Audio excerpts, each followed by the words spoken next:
ব্যস্ততা নামক অজুহাত মাত্র। আসল ইচ্ছেটা মনে রাখা দিবারাত্র।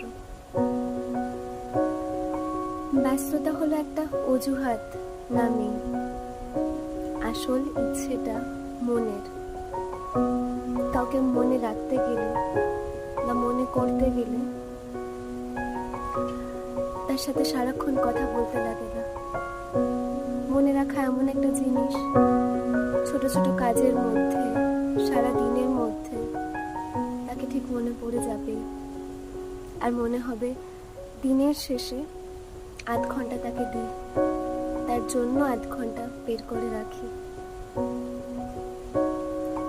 কারণ মনে হবে তখনই যদি সে আমার প্রায়োরিটি হয় আমার জীবনে।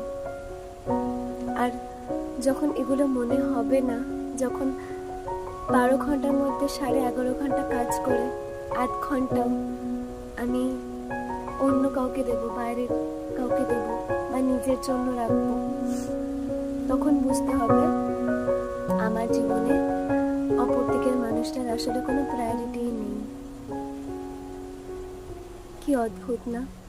কিন্তু কখনো সেই মানুষটা ভেবে দেখে না যে সে যাকে সময় দিতে দুবার ভাবছে বা সময় দিচ্ছে না, অপর দিকে একটা মানুষ থাকে বসে, যে জানে যে ঠিক আছে সারাটা দিন একটা মানুষ কাজের মধ্যে আছে, কিন্তু দিনের শেষে রাতে এসে একটা মানুষ আধ ঘন্টা তাকে দেবে এই আশা করতে করতে সে দেখে না, সেই মানুষটা 11.5 ঘন্টা কাটিয়ে এসে সেই আধ ঘন্টার মধ্যেও সবাইকে রেখে আস্তে আস্তে ঘুমের কোলে ঢলিয়ে পড়ল।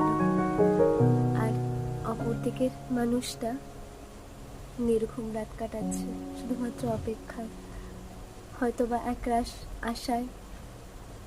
তখনও সেই জমানো সারাদিনের কথাগুলো তার বলা হলো না।